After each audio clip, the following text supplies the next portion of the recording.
Tell me a story. Tell me yours, and I will tell you mine. Now, my family story isn't just about our origins in different parts of Europe, immigration, marriages, education, relocations, vocations, and generations. My family story is also about our faith journeys. How did I learn to understand our connection to a loving God? What stories did I grow up hearing? In the musical Into the Woods, Stephen Sondheim gives us one of the most insightful lyrics, in my opinion, to be found on any Broadway stage, and every parent should be able to relate. He says, "Careful the things you say, children will listen. Careful the things you do, children will see and learn. Careful the things you wish, wishes are children. Careful the tale you tell, that is the spell." So, how did I get to this work with Catholic Charities, where on a given day I encounter the homeless, the hungry, the sick, the person suffering with mental illness, the victim of domestic violence, the ex-offender, the working poor, the immigrant?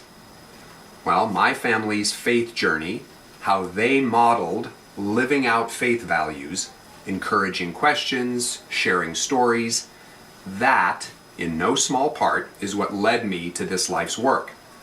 It was the tales my family told, both explicitly and by example. I learned that my life isn't about me. So I'm in support of the Fig Tree because they tell us important stories. Stories we desperately need to hear, stories we likely won't hear anywhere else. Stories of people living out their faith values, their community values, their relational values. Stories of people who understand that their lives are not about them. For myself, I learn about others, their journeys, their work, their missions, their contributions to community from the Fig Tree's pages. Now lately, I've resorted to a somewhat cynical analogy to describe an average day in our offices here at Catholic Charities. So we're in a clown car on our way to the circus, but we take a wrong turn and find they've moved the circus to the middle of a prison riot.